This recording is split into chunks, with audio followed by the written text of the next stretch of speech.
La boda del vino envenenado, 1884, Coahuila. La copa que no era para quien la bebió. Bienvenido a este espacio donde la historia guarda silencio y los registros oficiales dejan más preguntas que respuestas.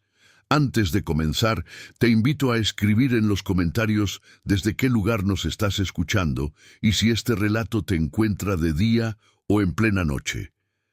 Nos interesa saber hasta dónde llegan estas historias y en qué momento del tiempo vuelven a cobrar vida. En este canal exploramos casos reales, desapariciones y misterios ocurridos en distintas ciudades de México. Relatos que fueron ocultados, ignorados o simplemente olvidados con los años. Si te atraen las historias oscuras basadas en hechos reales y quieres seguir descubriendo estos archivos silenciados, suscríbete al canal y activa la campana para no perderte ninguno de nuestros relatos. Ahora sí, acompáñanos en esta historia. La boda del vino envenenado, 1884, Coahuila. La copa que no era para quien la bebió. Capítulo 1.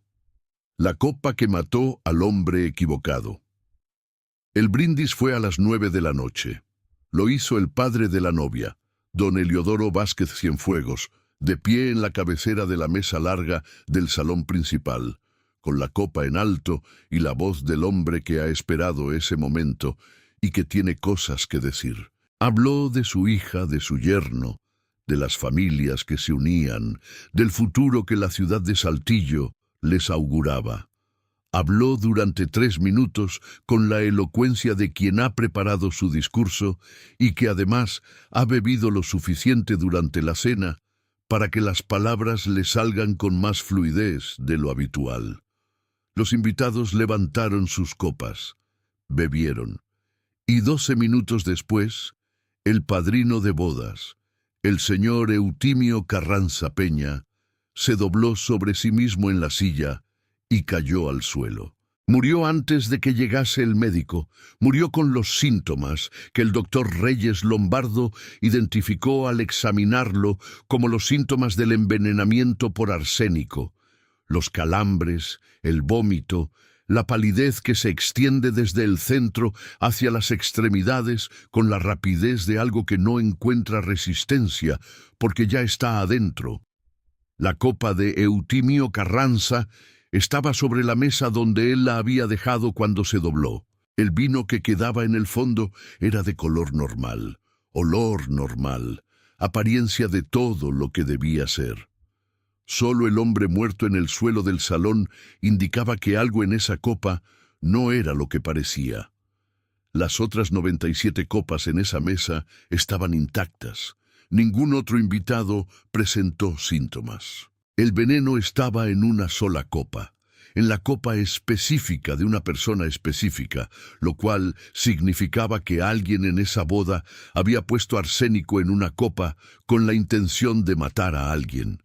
La pregunta que el juez de primera instancia de Saltillo planteó cuando abrió la investigación 3 días después era la pregunta correcta y la más difícil al mismo tiempo. ¿Para quién era esa copa realmente? Porque Eutimio Carranza no era el objetivo evidente de nadie. Era el padrino, un hombre de 50 años sin enemigos declarados, sin deudas recientes, sin conflictos conocidos que justificasen que alguien pasase la noche de una boda planeando su muerte. Era un hombre que había llegado a esa fiesta en el lugar equivocado, o que había tomado la copa equivocada, o que era el objetivo de algo que nadie en Saltillo había visto venir. O era exactamente el objetivo, y el misterio era cómo alguien había calculado que nadie lo vería venir. Esa distinción entre el hombre que murió por error y el hombre que murió por diseño es el centro de todo lo que esta historia tiene para contar. Capítulo 2. Saltillo en 1884.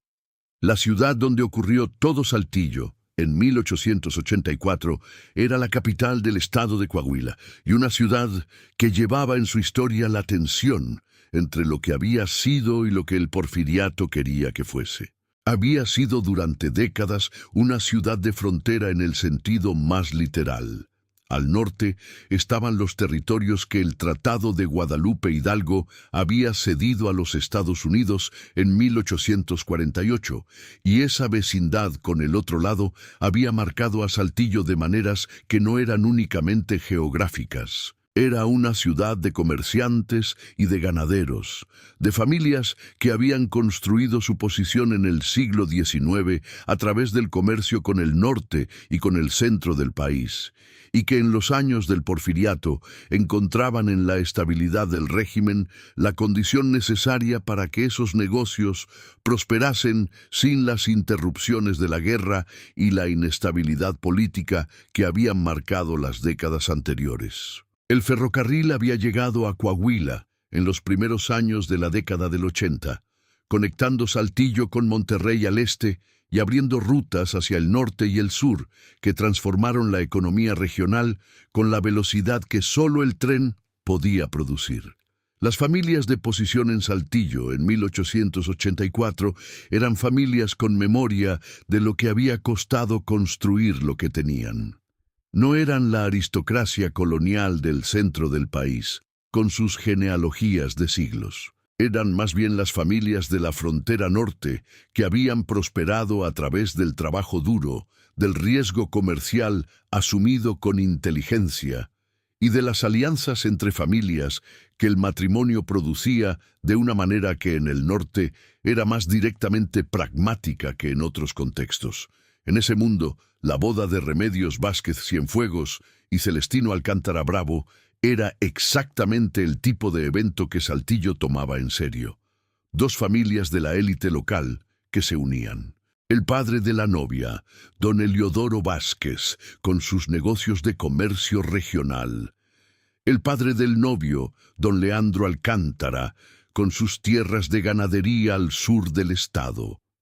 Una alianza que tenía sentido en los términos que Saltillo entendía y valoraba. Lo que Saltillo no sabía esa noche, mientras los invitados levantaban sus copas para el brindis, era que en algún punto de esa tarde alguien había entrado a la bodega donde se guardaba el vino para la celebración y había añadido arsénico a una copa específica, con un propósito específico y con la convicción de que ese propósito podría cumplirse sin que nadie lo conectase con ninguna persona en particular. Capítulo 3. Los muertos y los vivos, las personas en la mesa. Para entender a quién iba destinada la copa, es necesario conocer a las personas que estaban sentadas en la mesa larga del salón principal de la casa de los Vázquez, esa noche del 3 de mayo de 1884. La mesa tenía 18 personas en las posiciones de mayor importancia: los novios, los padres de ambos lados, los padrinos, los testigos y los familiares más cercanos. Los demás invitados ocupaban mesas distribuidas en el resto del salón y en el patio. El vino para las mesas principales fue servido de botellas específicas que el mayordomo de la casa, un hombre de nombre Próculo Saldaña, había preparado esa tarde. Las demás mesas fueron servidas de botellas diferentes del mismo vino. En la mesa principal, de izquierda a derecha, empezando por la cabecera norte, don Eliodoro Vázquez Cienfuegos, el padre de la novia, 61 años, comerciante, el hombre que dio el brindis. La señora Josefa Cienfuegos de Vázquez, la madre de la novia, 58 años, conocida en Saltillo por su carácter fuerte y por sus obras de beneficencia. Remedios Vázquez Cienfuegos, la novia, 22 años, la hija mayor de los Vázquez, Celestino Alcántara Bravo, el novio, 26 años, el hijo mayor de los Alcántara de Coahuila del Sur, don Leandro Alcántara Fuentes, el padre del novio, 55 años, hacendado ganadero. La señora Amparo Bravo de Alcántara, la madre del novio, 52 años, Eutimio Carranza Peña, el padrino de bodas, 50 años, socio comercial de don Eliodoro, el hombre que murió. la señora Petra Morales de Carranza, la esposa del padrino, 47 años, el padre Gregorio Salas, el sacerdote que oficiaría la ceremonia y que asistió al banquete, 65 años. Doroteo Vázquez, el hermano mayor de la novia, 25 años. Soledad Vázquez, la hermana menor de la novia, 18 años. Ignacio Alcántara, el hermano del novio, 23 años. Felipe Guerrero Montoya, el testigo del novio, 28 años. Carmen Reyes de Guerrero, la esposa del testigo, 26 años. Guadalupe Vázquez, la tía de la novia, 45 años. Remigio Soto, el contador y hombre de confianza de don Heliodoro, 42 años. Adela Rincón de Soto, la esposa del contador, 40 años. Y Aurelio Noriega Leal, el médico de la familia y amigo de don Heliodoro, 53 años. 18 personas en la mesa principal, 17 sobrevivieron al brindis. La investigación que el juez Bernardino Castellanos Ruiz abrió 3 días después de la boda tenía que responder una pregunta que estas 17 personas podían ayudar a contestar o podían elegir no contestar. ¿Para quién era la copa? Capítulo 4. Eutimio Carranza. El hombre que murió. Eutimio Carranza Peña no era un hombre que generase pasiones fuertes en ninguna dirección. Eso fue lo primero que el juez Castellanos estableció en sus entrevistas con los testigos. Nadie hablaba de Eutimio Carranza con la intensidad de quien habla de alguien que ha provocado algo importante en su vida, ni en el sentido del afecto, ni en el del conflicto. Era un hombre de negocios. Había construido su posición en Saltillo a través de 30 años de comercio de telas y manufacturas importadas, primero desde Ciudad de México y luego, cuando el ferrocarril llegó, directamente desde Monterrey y desde el norte. Era conocido como un hombre que cumplía sus compromisos, que no pedía favores que no pudiese devolver y que en la mesa de negocios era duro sin ser deshonesto, lo cual en la Saltillo de 1884 era una combinación que producía respeto, aunque no necesariamente afecto. Su relación con don Heliodoro Vázquez venía de 15 años de negocios en común. No eran amigos íntimos en el sentido de los que comparten su vida interior. Eran socios que se respetaban y que habían encontrado en su asociación comercial un beneficio mutuo que había sobrevivido los altibajos del mercado regional y los cambios de política económica del porfiriato. Que Eutimio fuese el padrino de la boda de la hija de Heliodoro era la expresión natural de ese vínculo. No era el mejor amigo, era el socio más importante, y en Saltillo esa distinción a veces valía más. En su vida privada, Eutimio era un hombre sin escándalo visible, casado con Petra Morales desde 1858, 26 años en ese momento, con 3 hijos adultos que vivían en Saltillo y Monterrey. No tenía la reputación de los hombres que buscan aventuras fuera del matrimonio, aunque tampoco tenía la reputación opuesta de los que hacen de su fidelidad conyugal una declaración pública. Simplemente era un hombre casado, como lo eran la mayoría de los hombres de su edad y posición, sin que ese estado civil fuese particularmente interesante para nadie. Sus negocios estaban en orden. El juez Castellanos verificó sus libros contables con la ayuda de un contador nombrado por el tribunal.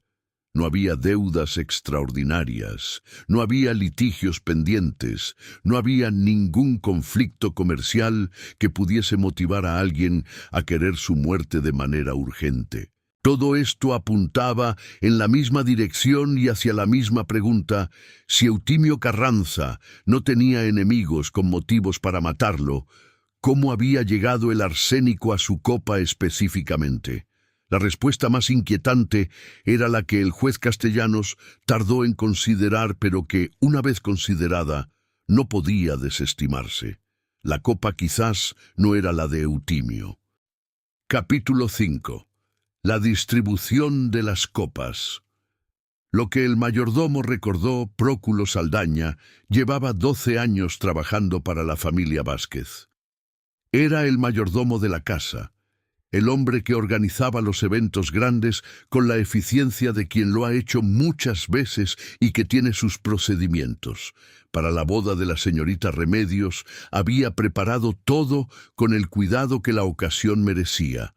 Los arreglos florales, la disposición de las mesas, el servicio de comida y el vino. El vino para la mesa principal eran 4 botellas de un Rioja español, que don Eliodoro había comprado específicamente para la ocasión. Próculo las había abierto en la bodega de la casa durante la tarde. Las había llevado al aparador del salón principal aproximadamente 2 horas antes de que comenzase la cena, y había llenado las copas de la mesa principal 1 hora antes del brindis, cuando los invitados todavía estaban en el patio para los aperitivos. Las copas estaban puestas en los lugares de la mesa, marcados con los nombres de los invitados. Próculo llenó cada copa en su lugar, siguiendo el orden de la lista que la señora Josefa le había dado. Primero la cabecera norte con don Eliodoro, luego la señora Josefa, luego la novia, luego el novio, y así siguiendo el orden de los lugares hasta completar los 18. Eso significaba que quien puso el veneno en una copa específica tenía que haber tenido acceso al salón principal en el período entre la hora en que Próculo llenó las copas y la hora en que los invitados pasaron a la mesa. Un período de aproximadamente 1 hora. Y tenía que saber cuál de las 18 copas correspondía a quién. El juez Castellanos le preguntó a Próculo si las copas estaban marcadas de alguna manera. Próculo respondió que no. Eran copas de cristal idénticas, sin marcas individuales. Lo que las distinguía era únicamente su posición en la mesa, que correspondía al lugar de cada invitado, según la lista de la señora Josefa. ¿La lista de lugares era conocida por los invitados?, preguntó el juez. Sí, señor juez. La señora Josefa la había comunicado a los invitados de la mesa principal esa tarde, para que supiesen dónde sentarse. El juez Castellanos anotó eso. ¿Hubo alguien que cambiase de lugar en la mesa durante la cena? Próculo pensó durante un momento. Que yo recuerde, no, pero no puedo afirmar que estuve pendiente de eso todo el tiempo. Había mucho movimiento en la casa esa noche.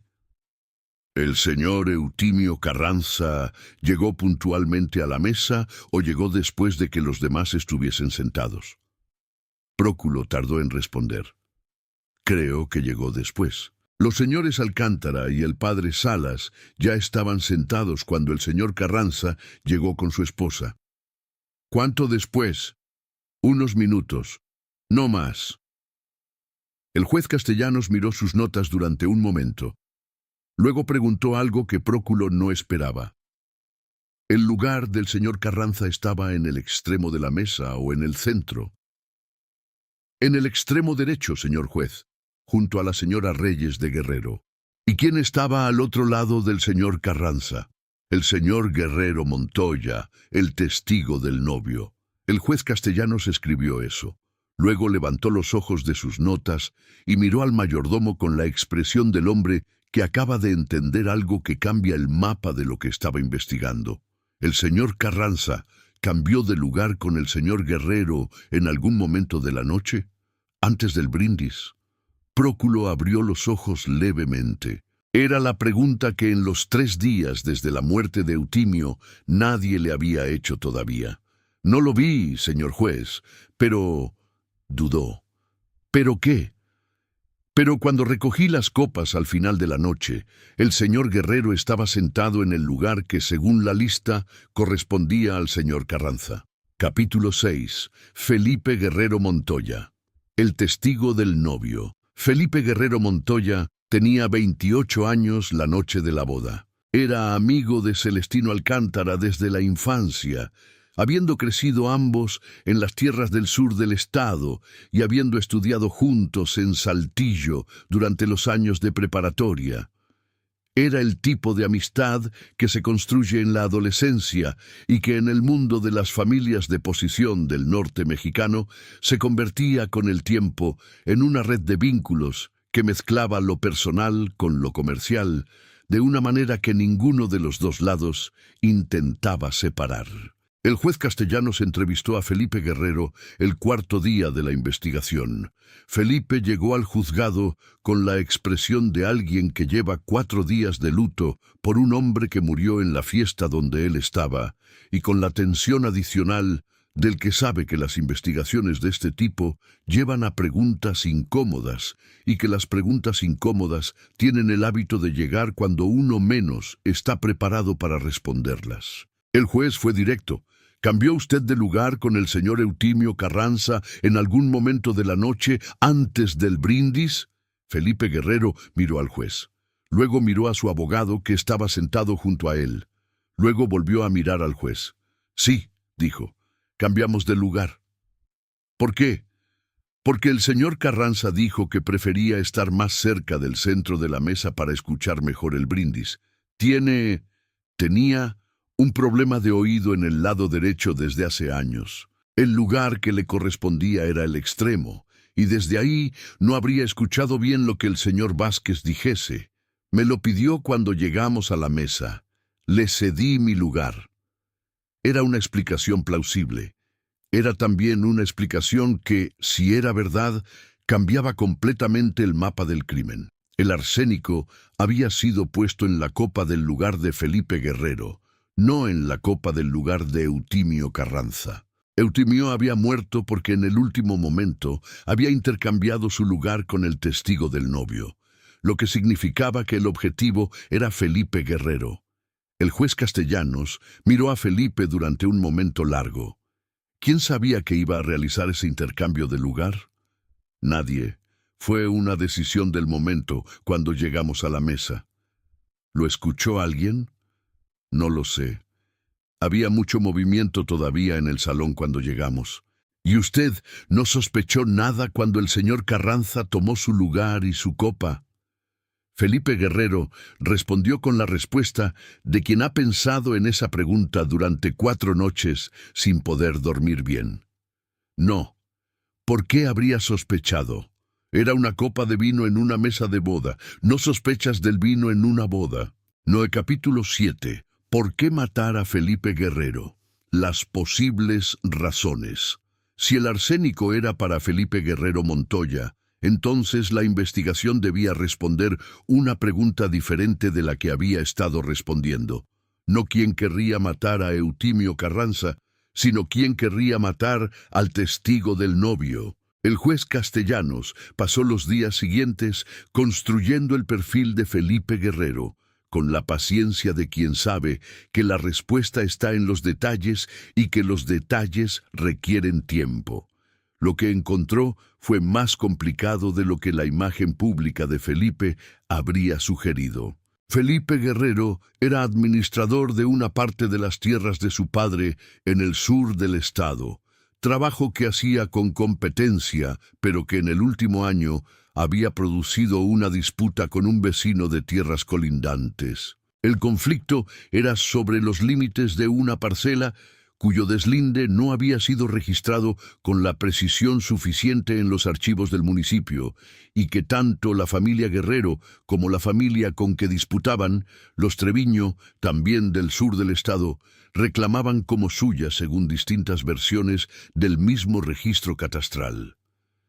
El litigio estaba activo en los juzgados de la región. No era un litigio de montos pequeños. La parcela en disputa era tierra de temporal, que en ese período, con la expansión ganadera que el porfiriato estimulaba, tenía un valor considerable. El juez Castellanos verificó el expediente. Felipe Guerrero y los Treviño llevaban 2 años en un proceso legal que ninguno de los dos estaba ganando con claridad, y que los abogados de ambos lados estaban prolongando con la eficiencia que caracteriza a los abogados, que cobran por el tiempo que dura el proceso. La cabeza de familia Treviño era un hombre de nombre Pantaleón Treviño Aguirre, de 55 años. El juez Castellanos lo incluyó en su lista de personas a entrevistar. Pantaleón Treviño no era un hombre que fuese a Saltillo con frecuencia, pero su hijo menor, Evaristo Treviño, de 22 años, vivía en la ciudad y estudiaba Derecho en el Instituto Científico y Literario. Evaristo había sido visto en la casa de los Vázquez en la tarde de la boda, según el testimonio del mayordomo Próculo Saldaña, que recordó haberlo visto en el patio durante los aperitivos como parte del grupo de jóvenes que acompañaba a los amigos del novio. Evaristo Treviño no estaba en la lista de invitados. Capítulo 8. Evaristo Treviño, el que estaba sin invitación. El juez Castellanos citó a Evaristo Treviño al quinto día de la investigación. Evaristo llegó con la expresión de alguien que ya sabe que va a ser citado y que ha tenido tiempo de prepararse. Tenía 22 años y la complexión delgada de los estudiantes de leyes que pasan más tiempo con los libros que en el campo, y los ojos de alguien que es más inteligente de lo que su postura defensiva inicial dejaba ver. El juez fue directo. ¿Estuvo usted en la casa de los Vázquez la tarde del 3 de mayo? Sí, señor juez. ¿Lo invitaron? Una pausa breve. Vine con Aurelio Villarreal, que sí estaba invitado. Entré con él. ¿Estuvo en el interior de la casa en algún momento de la tarde? Estuve en el patio, en la sala cuando la gente comenzó a pasar adentro. ¿Estuvo en el salón principal antes de la cena? Evaristo miró al juez. ¿Por qué me hace esa pregunta específica? Porque el veneno fue colocado en la copa de un lugar específico de la mesa principal en el periodo anterior a la cena, y usted estuvo en esa casa en ese periodo. Evaristo guardó silencio durante un momento que fue suficientemente largo para ser notado. Luego dijo: estuve en el salón principal una vez, brevemente, cuando busqué el lugar de los servicios. ¿Solo eso? Sí. El juez Castellanos miró a Evaristo durante un momento. Luego cambió el ángulo. ¿Conoce usted al señor Felipe Guerrero Montoya? La expresión de Evaristo cambió levemente. Lo conozco de nombre, por el litigio entre su familia y la mía. ¿Lo conoce personalmente? ¿Ha tenido contacto directo con él? Una vez, hace 8 meses, cuando hubo una reunión entre las familias para intentar resolver el litigio por vía de acuerdo. No llegamos a ningún acuerdo. ¿Cómo fue esa reunión? Evaristo respondió con cuidado. Tensa. El señor Guerrero fue directo en decir que no iba a ceder en sus reclamaciones. Mi padre tampoco. No fue una conversación cordial. ¿Y usted, personalmente, tuvo algún intercambio con el señor Guerrero en esa reunión? La pausa fue más larga esta vez. Le dije que era un hombre sin palabra, porque en un momento anterior había habido una conversación entre él y mi hermano mayor en la que parecía dispuesto a considerar un acuerdo, y luego cambió de posición completamente. Le dije que eso no era la conducta de un hombre de honor. ¿Y él qué respondió? Me dijo que me ocupara de mis estudios y que dejara los negocios para los hombres que saben manejarlos. El juez Castellanos anotó eso. Luego preguntó la pregunta más importante. ¿Usted sabe algo sobre el arsénico que mató al señor Carranza? No, dijo Evaristo, no sé nada. Era la respuesta esperada. El juez Castellanos la registró y continuó. Pero lo que había establecido en esa entrevista era suficiente para que Evaristo Treviño permaneciera en el centro de la investigación. Capítulo 9. Otro ángulo. La deuda que nadie había mencionado. El juez Castellanos tenía a Evaristo Treviño como el sospechoso más evidente. Tenía motivo, el conflicto del litigio de tierras. Tenía oportunidad, había estado en la casa, y tenía un carácter que las entrevistas describían como impulsivo y de fácil encendido cuando sentía que su familia era agraviada. Pero tenía también la cautela del juez, que ha cerrado casos demasiado rápido en el pasado y que ha pagado el precio de esa rapidez. Antes de concentrar toda la investigación en Evaristo, Quiso revisar si había otros ángulos que no había explorado. El contador Remigio Soto, que había estado en la mesa principal, fue entrevistado en el sexto día. Era el hombre de confianza de don Eliodoro Vázquez, conocedor de los negocios de la familia en sus detalles más íntimos. Y el juez consideró que si había algo en la vida de Felipe Guerrero que no había salido todavía, Remigio Soto podría conocerlo. Remigio Soto era un hombre de 42 años, delgado y preciso en su manera de hablar, con la costumbre de los que trabajan con números de no decir nada que no puedan respaldarse. Cuando el juez le preguntó sobre Felipe Guerrero, respondió con la cautela del hombre que está evaluando cuánto debe decir. ¿Hay algo sobre el señor Guerrero que sea relevante para esta investigación y que usted conozca?, preguntó el juez directamente. Remigio Soto guardó silencio durante un momento. Luego dijo: «Hay algo que quizás debería mencionar. No sé si es relevante, pero usted pregunta. Le escucho». El señor Guerrero tiene una deuda con el señor Vázquez, con don Eliodoro, una deuda de dinero de hace 2 años, que según mi conocimiento no ha sido pagada en su totalidad. El juez Castellanos levantó los ojos de sus notas. Una deuda entre el testigo del novio y el padre de la novia. Sí. ¿De qué monto? Aproximadamente 2,000 pesos. Era una cantidad significativa. El juez lo anotó. ¿Y cuál es el estado actual de esa deuda? Según lo que yo sé, el señor Guerrero ha pagado una parte, pero todavía debe una cantidad considerable. Don Eliodoro no ha presionado el cobro porque el señor Guerrero es el mejor amigo del novio y no quería que eso complicase la relación entre las familias antes de la boda. ¿El señor Guerrero sabe que don Eliodoro no lo ha presionado? Sí, lo sabe. ¿Y don Eliodoro tiene pensado presionar el cobro después de la boda? Remigio Soto miró al juez con la expresión de quien entiende la implicación de la pregunta. Según lo que me ha dicho don Eliodoro, su intención era hablar con el señor Guerrero sobre el tema después de que la boda pasara. Sí, el juez Castellanos se reclinó en su silla. Tenía ahora un segundo ángulo.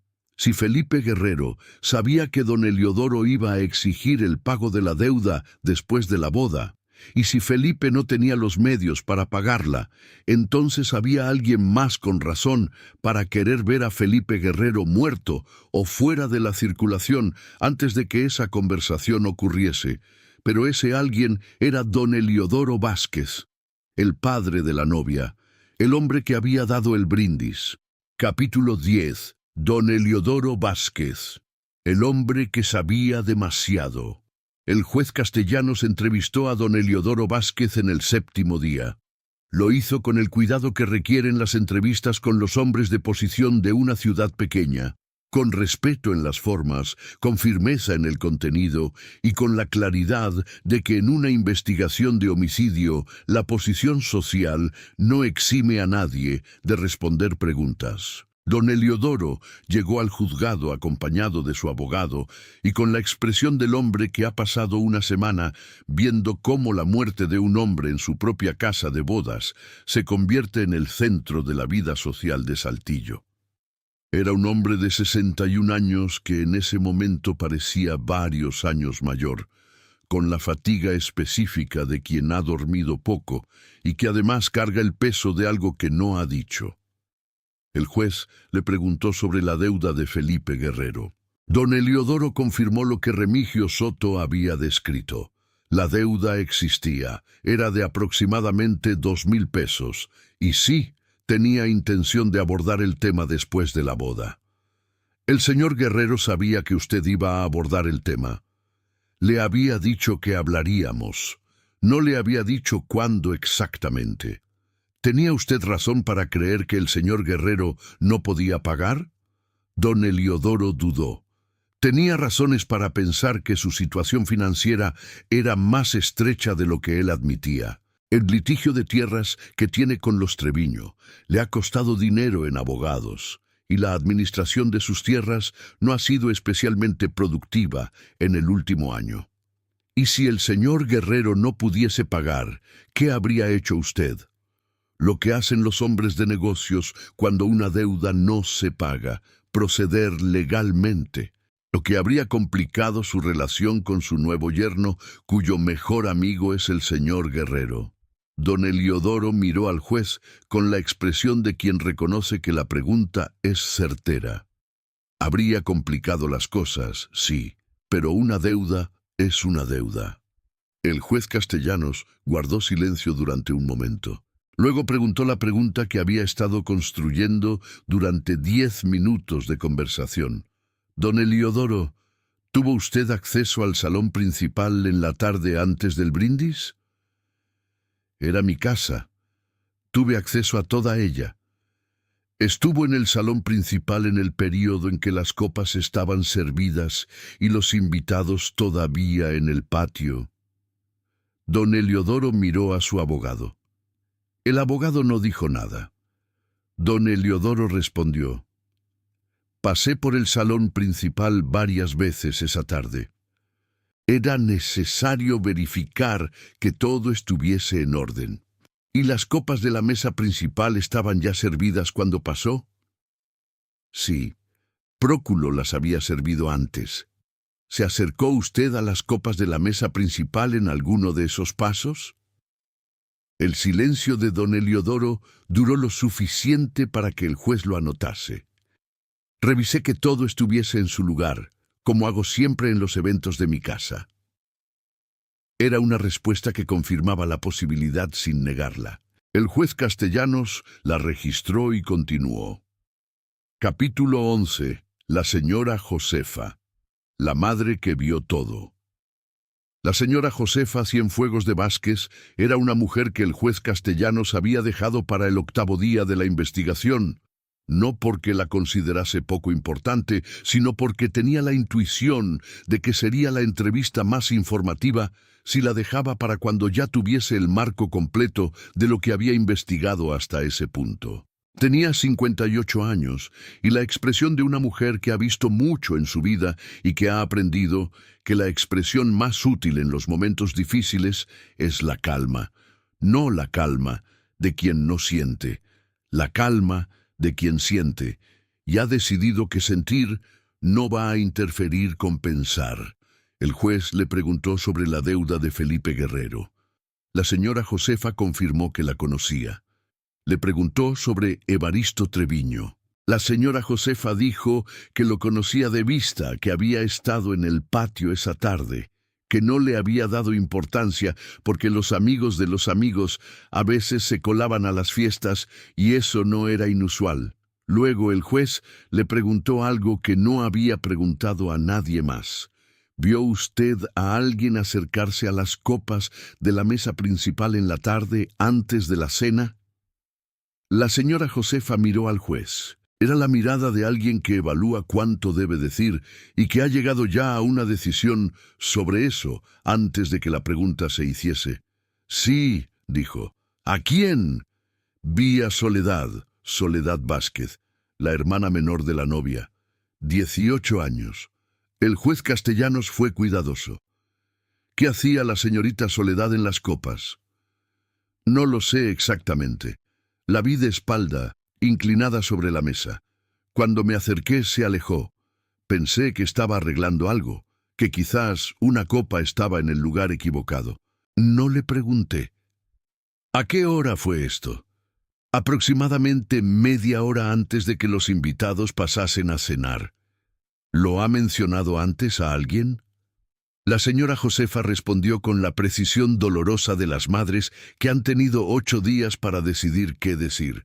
No, estaba esperando que usted me lo preguntara. Capítulo 12. Soledad Vázquez, la hermana menor. Soledad Vázquez Cienfuegos tenía 18 años. Era la hija menor de don Heliodoro, y la señora Josefa, la menor de los 3 hijos Vázquez, y llevaba el peso específico de los hermanos menores en las familias donde la diferencia de edad produce mundos paralelos dentro de la misma casa. Remedios, la novia, tenía 4 años más que Soledad. Entre ellas no había la intimidad de las hermanas que crecen juntas como amigas, además de como familia. Había el afecto de base que produce la sangre compartida, pero también la distancia de 2 personas que en su diferencia de edad habían vivido adolescencias suficientemente distintas para no haberse conocido del todo. El juez Castellanos entrevistó a Soledad el 9º día de la investigación, con la señora Josefa presente a petición de Soledad, que era menor de 21 años. Soledad llegó con la expresión de una joven que ha sabido, desde que el juicio comenzó, que este momento iba a llegar y que ha tenido 9 días para decidir cómo manejarlo. El juez le preguntó directamente: ¿estuvo usted en el salón principal en la tarde del 3 de mayo, antes de la cena? Sí, dijo Soledad. ¿Se acercó usted a las copas de la mesa principal? Una pausa. Sí. ¿Por qué? Soledad miró a su madre durante un segundo. Luego miró al juez. Porque vi que la copa del señor Guerrero estaba en el lugar equivocado. La lista de lugares que mi mamá había hecho ponía al señor Guerrero en un lugar, y la copa estaba en otro. La corregí. Era una respuesta que podía ser verdad o que podía ser la coartada perfecta de alguien que sabe que fue vista y que necesita una explicación. El juez Castellanos lo sabía. ¿Qué copa movió? La del señor Guerrero. La moví al lugar que correspondía según la lista. ¿Solo eso? ¿No hizo nada más con las copas? El silencio de Soledad duró más de lo que habría debido. Solo eso, dijo finalmente.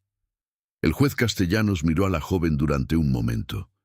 Tenía 18 años. Tenía la expresión de alguien que está diciendo parte de la verdad y que está construyendo el resto con piezas que confía en que no serán encontradas. ¿Conoce usted al señor Felipe Guerrero? Lo conozco de las veces que ha venido a la casa. Es el amigo de Celestino. ¿Ah, solo eso? La respuesta tardó. Sí. La señora Josefa, sentada junto a su hija, tenía los ojos fijos en un punto en la pared frente a ella, con la expresión de quien sabe que la respuesta que acaba de escuchar no es completa. Capítulo 13. Lo que Soledad no dijo. La historia. Debajo de la historia. El juez Castellanos no era el único que estaba construyendo el mapa de lo que había ocurrido.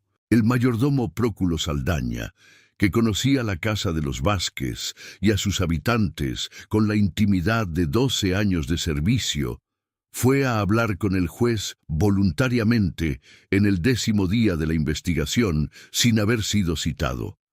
Lo que Próculo tenía para decir era algo que había guardado durante 10 días con la incomodidad del que sabe algo que importa y que no sabe si tiene la obligación de decirlo. 6 meses antes de la boda, en noviembre de 1883, Próculo había sido testigo involuntario de una conversación entre Soledad Vázquez y Felipe Guerrero en el jardín de la casa de los Vázquez.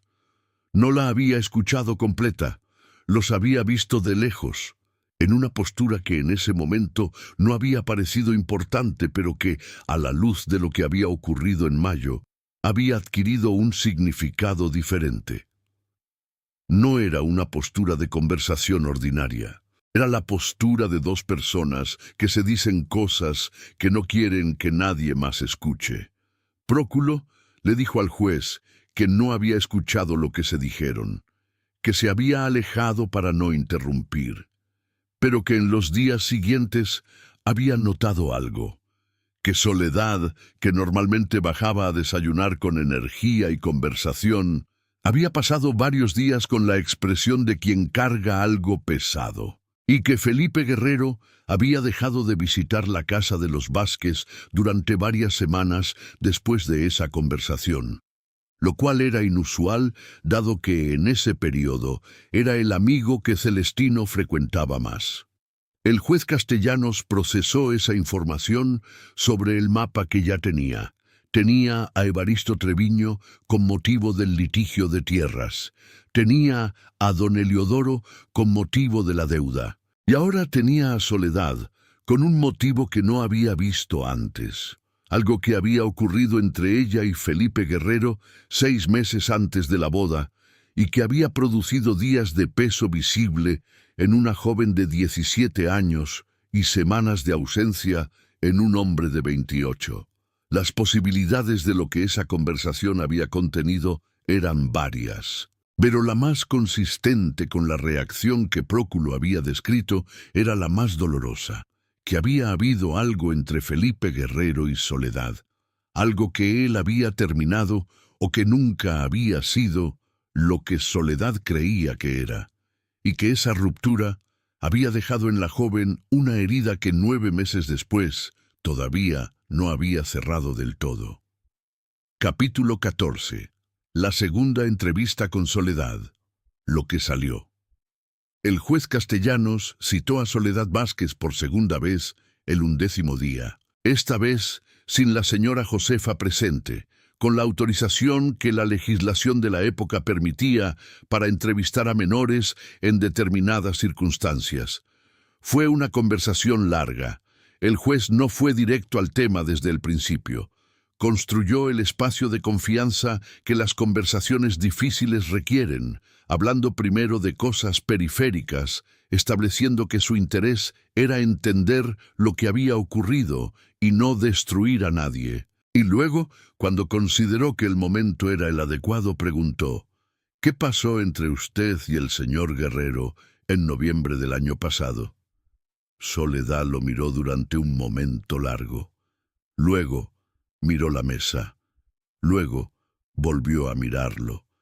Y con la voz de alguien que lleva 11 días cargando algo que pesa demasiado para seguir cargándolo sola, dijo: me dijo que lo que había habido entre nosotros no podía seguir, que había sido un error, que él era el mejor amigo de Celestino y que Celestino iba a casarse con mi hermana, y que si la historia salía todo, se complicaría de una manera que no podía permitirse.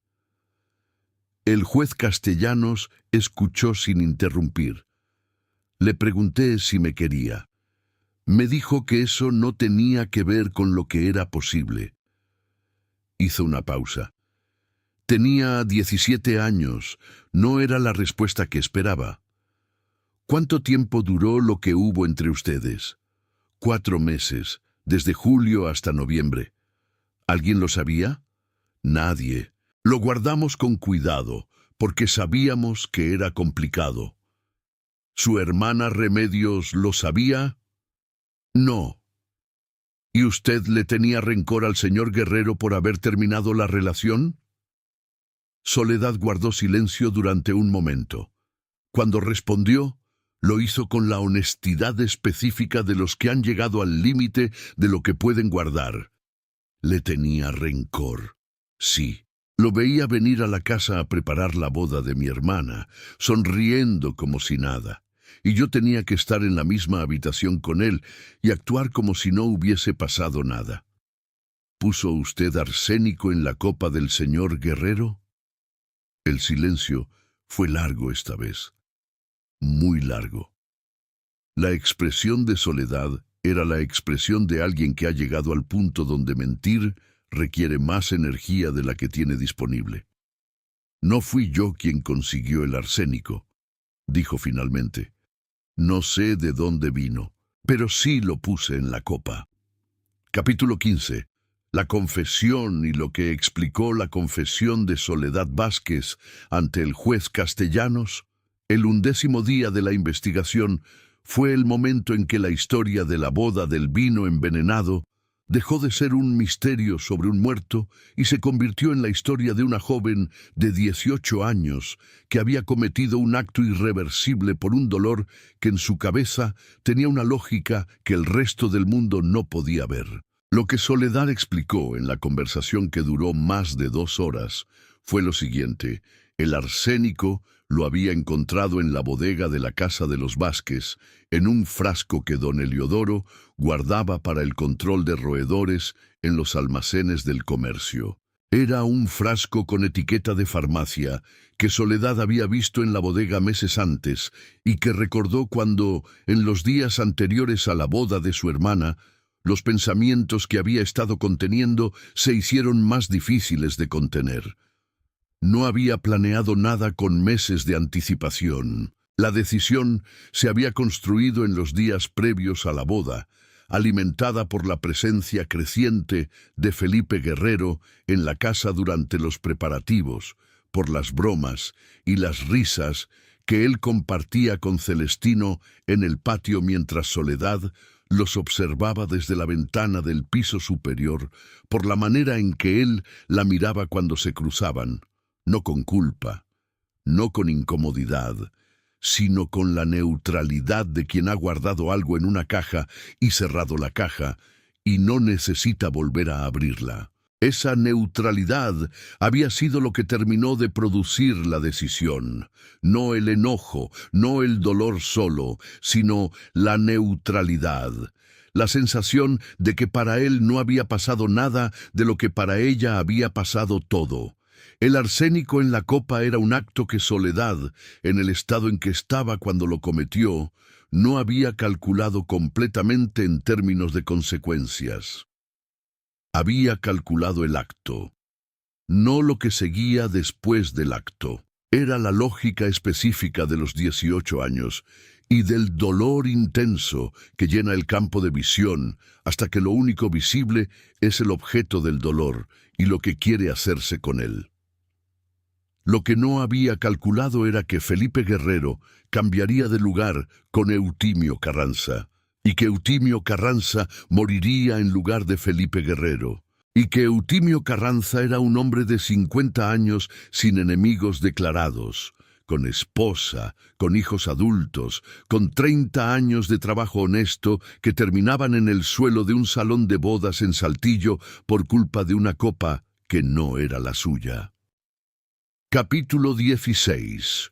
Las consecuencias legales. Lo que el sistema de 1884 hizo el proceso legal que siguió a la confesión de Soledad Vázquez.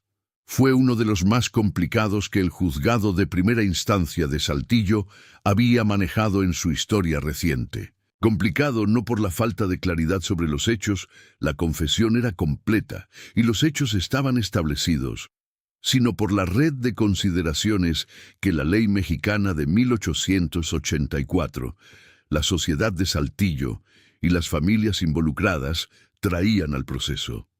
Soledad tenía 18 años. En el derecho mexicano de la época era menor de edad para efectos civiles, aunque no para efectos penales. El Código Penal reconocía la atenuante de la edad en determinadas circunstancias, y los abogados que don Heliodoro contrató para la defensa de su hija lo usaron con la habilidad de quienes tienen recursos para contratar la mejor representación disponible. El cargo era homicidio. La muerte de Eutimio Carranza había sido producida por el arsénico que Soledad puso en la copa. Que la copa no fuese la que ella destinó no cambiaba el resultado legal. El acto de envenenar una copa en una mesa de personas fue el acto que produjo la muerte, independientemente de quién terminó bebiendo de esa copa específica. La defensa argumentó la atenuante de la edad, la ausencia de premeditación en los términos más estrictos de la palabra, y el estado emocional de la acusada como factores que debían considerarse en la determinación de la pena. El fiscal argumentó que la premeditación existía en el hecho de haber conseguido y colocado el veneno deliberadamente, y que la ausencia de intención de matar a Eutimio Carranza específicamente no eximía a Soledad de la responsabilidad por su muerte. El proceso duró 2 años. La sentencia, pronunciada en 1886, fue de 8 años de reclusión en el Hospicio de Saltillo, que era la institución que en ese período funcionaba como cárcel para mujeres en la ciudad. La sentencia fue reducida posteriormente, en 1889, por una revisión que el Tribunal Superior del Estado realizó a la luz de la edad de la acusada en el momento del crimen y de su conducta durante la reclusión. Soledad Vázquez salió del hospicio en 1889, 5 años después de la noche de la boda de su hermana. Tenía 23 años. Capítulo 17. La familia Vázquez. Lo que quedó de ella. La boda de Remedios Vázquez y Celestino Alcántara sobrevivió lo que ocurrió esa noche en el salón principal. No con la facilidad de las bodas que comienzan sin sombras, sino con el peso de una historia que ninguno de los dos había elegido y que los acompañó durante los años que siguieron. Celestino supo de la relación entre Soledad y Felipe Guerrero durante el proceso legal. Supo también lo que había ocurrido entre su mejor amigo y la hermana menor de su esposa, y lo que esa historia había producido. El conocimiento no destruyó su amistad con Felipe Guerrero de manera inmediata. La amistad de la infancia tiene una resistencia considerable, pero la cambió de una manera que ninguno de los dos nombró directamente y que se expresó en la distancia gradual que se fue instalando entre ellos en los años que siguieron. Remedios supo de la relación de su hermana con el hombre que ella no había sabido conocer bien. Supo lo que había ocurrido en noviembre y lo que había ocurrido en mayo. Supo que su propia boda había sido el escenario donde una historia que ella no conocía había producido una muerte que ella tampoco había podido prevenir. La relación entre Remedios y Soledad sobrevivió también, con dificultad, con silencios largos, con el esfuerzo específico que requiere querer a alguien con quien compartes una historia que no puedes simplificar en buenos y malos. Remedios la visitó en el hospicio, no con frecuencia en los primeros años, pero sí con regularidad creciente en los últimos 2. Cuando Soledad salió en 1889, fue a vivir con Remedios y Celestino por un período antes de encontrar la manera de instalarse de manera independiente. Don Eliodoro y la señora Josefa envejecieron con la rapidez de los padres que han visto a un hijo en el centro, de algo que no pueden reparar completamente. Don Eliodoro murió en 1893, 9 años después de la boda. La señora Josefa vivió hasta 1901. Felipe Guerrero Montoya se fue de Saltillo en 1885, el año después de la boda. Se instaló en Monterrey, donde sus negocios familiares tenían conexiones y donde la distancia de Saltillo le permitió construir una vida que no estuviese constantemente bajo el peso de lo que había ocurrido. El litigio con los Treviño se resolvió en 1887, con un acuerdo que dejó a ambas partes insatisfechas, pero que terminó el gasto de los abogados. No volvió a Saltillo de manera regular. La señora Petra Carranza, la viuda de Eutimio, recibió la sentencia de Soledad Vázquez con la expresión de quien esperaba algo diferente, no la expresión de la venganza satisfecha, la expresión de quien entiende que la justicia formal y la justicia que siente que se necesita son dos cosas que a veces se parecen y a veces no. Siguió viviendo en Saltillo con sus hijos y con la ausencia de un marido de 50 años que había ido a brindar en la boda equivocada y que no había regresado. Capítulo 18. Soledad. Después, la vida que construyó Soledad Vázquez Cienfuegos salió del hospicio de Saltillo en el verano de 1889 con 23 años y con 5 años de reclusión que habían producido en ella algo que la gente de su entorno no siempre sabía cómo nombrar, pero que reconocía cuando la veía: una madurez forzada, del tipo que produce el tiempo pasado con las consecuencias de los propios actos. No era la misma persona que había entrado.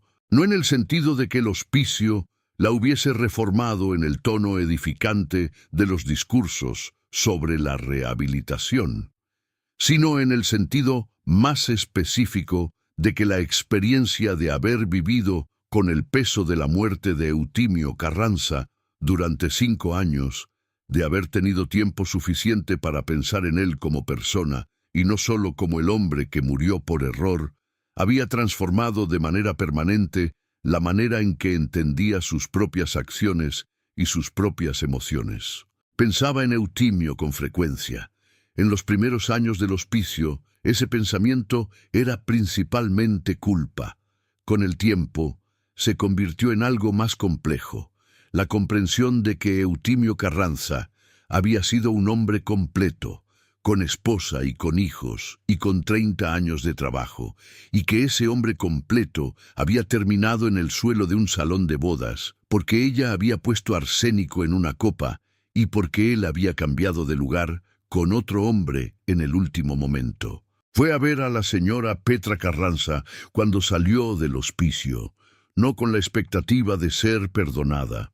Era demasiado lúcida para esperar eso, sino con la necesidad de reconocer frente a la mujer cuyo marido había muerto, que ese hombre no era el problema de una historia, sino el centro de su propia historia que ella había terminado. La señora Petra la recibió. La conversación fue breve y difícil, y no produjo la reconciliación dramática de las novelas. Produjo algo más pequeño y más real. El reconocimiento mutuo de que ninguna de las dos podía deshacer lo que había ocurrido y que lo que seguía era seguir con lo que quedaba. Soledad vivió en Saltillo durante algunos años y luego se instaló en Monterrey, en el mismo círculo donde Felipe Guerrero había construido su nueva vida. No lo buscó. No tenía nada que buscar con él. Lo que buscaba en Monterrey era lo mismo que él había buscado, la distancia suficiente de Saltillo para que el peso de la historia se hiciese más manejable. Trabajó en el comercio de telas de un familiar lejano durante varios años. Aprendió el negocio con la misma determinación con que había aprendido en el hospicio que la vida tiene que construirse con los materiales que quedan después de que los errores se llevan lo que se llevan. No se casó. No en los años que los registros disponibles permiten rastrear. Capítulo 19. El juez Castellanos. La investigación que lo marcó. El juez Bernardino Castellanos Ruiz tenía 42 años cuando investigó la muerte de Eutimio Carranza en la boda de los Vázquez y los Alcántara. Era un hombre de leyes con 20 años de experiencia en los juzgados de Coahuila, que había visto lo suficiente para no sorprenderse fácilmente y que, sin embargo, en las páginas de sus memorias personales que sus descendientes encontraron décadas después, describió el caso del vino envenenado como el que más tiempo lo acompañó en los años posteriores. Lo que lo acompañó no era la dificultad del caso en términos técnicos. La investigación había sido difícil pero no imposible, y una vez que la señora Josefa mencionó a Soledad, y una vez que Próculo Saldaña vino voluntariamente al juzgado, los elementos que necesitaba para completar el cuadro estuvieron disponibles. Lo que lo acompañó era algo diferente, escribió en sus memorias. El caso del vino de la boda Vázquez me enseñó que los crímenes más difíciles de entender no son los cometidos por maldad, sino los cometidos por dolor. La maldad tiene una lógica que el juez puede seguir. El dolor tiene una lógica diferente, una lógica que se construye en el interior de una persona y que desde afuera solo puede verse cuando ya ha producido sus efectos. Soledad Vázquez no era una persona mala. Era una persona joven que experimentó un dolor intenso y que en ese estado tomó una decisión que no debería haber tomado. El resultado de esa decisión fue la muerte de un hombre inocente. Ambas cosas son verdad al mismo tiempo. Kern era la reflexión de un hombre que había aplicado la ley porque era su trabajo y que al mismo tiempo entendía que la ley es una respuesta necesaria pero insuficiente a los problemas que producen los crímenes del tipo que investigó ese año. El juez Castellanos continuó en los juzgados de Coahuila hasta su retiro en 1910. En ese tiempo investigó casos más complejos en términos legales y casos de mayor impacto público. Pero cuando sus colegas le preguntaban qué caso recordaba más, invariablemente respondía él mismo. Capítulo 20. Reflexiones finales. Sobre la copa y lo que contuvo la copa de vino de la boda Vázquez en Saltillo en 1884, contenía arsénico. Eso es lo que la investigación estableció con certeza. El arsénico mató a Eutimio Carranza, que bebió de esa copa porque en el último momento intercambió su lugar con el hombre para quien la copa había sido destinada. Lo que la copa también contenía, debajo del veneno, era la historia de Soledad Vázquez, 18 años, una relación de 4 meses que un hombre de 28 años terminó con la frialdad de quien cierra un negocio inconveniente, y los 9 meses que siguieron de ver a ese hombre en su propia casa sonriendo y bromeando, mientras ella guardaba un dolor que nadie más podía ver. ¿Eso justificaba el arsénico? No. Esa respuesta es simple y es correcta y no necesita ser complicada. ¿Explica el arsénico? Sí. Y esa explicación, que es diferente de la justificación, es la que permite entender cómo alguien de 18 años llega al punto donde envenenar una copa parece una respuesta a un problema que no tiene otra salida visible. Los que pudieron haber evitado el resultado son varios. Felipe Guerrero, que a los 28 años debería haber entendido que una relación de 4 meses con la hermana de la novia de su mejor amigo tiene consecuencias para la persona con quien la tiene, especialmente si esa persona tiene 17 años. Don Heliodoro, que guardaba arsénico en un frasco accesible en la bodega de su casa sin mayor precaución. La señora Josefa, que vio a Soledad en las copas y esperó a que el juez le preguntase en lugar de preguntar ella misma. Próculo Saldaña, que vio la conversación en el jardín 9 meses antes y guardó silencio. Ninguno de ellos mató a Eutimio Carranza. Soledad Vázquez puso el arsénico en la copa. Esa responsabilidad es de ella y la asumió en el juzgado, y la vivió en el hospicio y la continuó cargando en Monterrey en los años que siguieron. Pero la historia de la copa envenenada es también la historia de todo lo que estaban alrededor de esa copa y que tenían diferentes grados de información sobre lo que estaba ocurriendo y que en distintos momentos tomaron la decisión de no actuar con esa información. Eutimio Carranza murió porque cambió de lugar en el último momento. Murió porque la copa destinada a otro terminó en su mano en el momento del brindis. Y murió porque alguien en esa casa esa tarde había llegado a un punto donde el dolor y la lógica distorsionada que produce el dolor la habían llevado a hacer algo irreversible. La Saltillo de 1884 habló de la boda del vino envenenado durante décadas. Y como ocurre con las historias que las comunidades guardan por mucho tiempo, fue transformándose con cada narrador hasta que en algunas versiones el veneno era para el novio, en otras para el padre y en otras para alguien que ninguna de las versiones reales mencionaba. Lo que se perdió en esas transformaciones fue la historia real, que era más simple y más dolorosa que cualquiera de las versiones elaboradas. La historia de una copa equivocada, de un hombre que cambió de lugar en el último momento, y de lo que ocurre cuando el dolor de alguien no encuentra ningún espacio donde ser visto antes de que encuentre otro lugar donde salir. Si hay algo que esta historia deja como pregunta sin respuesta definitiva, no es quién puso el veneno ni para quién era la copa. Eso quedó establecido. La pregunta sin respuesta es la que el juez Castellanos también dejó flotando en sus memorias. ¿Cuántos de los pasos que llevaron a esa copa envenenada habrían podido detenerse si alguien, en algún punto del camino, hubiese prestado atención a lo que Soledad Vázquez llevaba encima y que ninguno de los que la rodeaban decidió ver? Si esta historia te llegó de alguna manera, te invito a dejar tu opinión en los comentarios. ¿Crees que la sentencia de 8 años fue justa para Soledad, dada su edad y las circunstancias? ¿Y qué piensas de Felipe Guerrero? ¿Tuvo alguna responsabilidad en lo que ocurrió? ¿O piensas que lo que hubo entre él y Soledad era asunto de ella solamente? Me interesa mucho saber cómo ves a cada uno en esta historia. Si eres nuevo en este canal, aquí contamos los casos del México del siglo XIX que quedaron sepultados en los archivos y en la memoria de las ciudades, las historias que revelan quiénes eran realmente las personas detrás de los apellidos y los expedientes judiciales.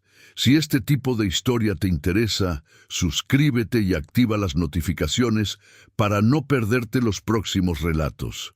Y si conoces a alguien a quien le gustaría este contenido, comparte el video. Gracias por estar aquí. Nos vemos en el próximo capítulo.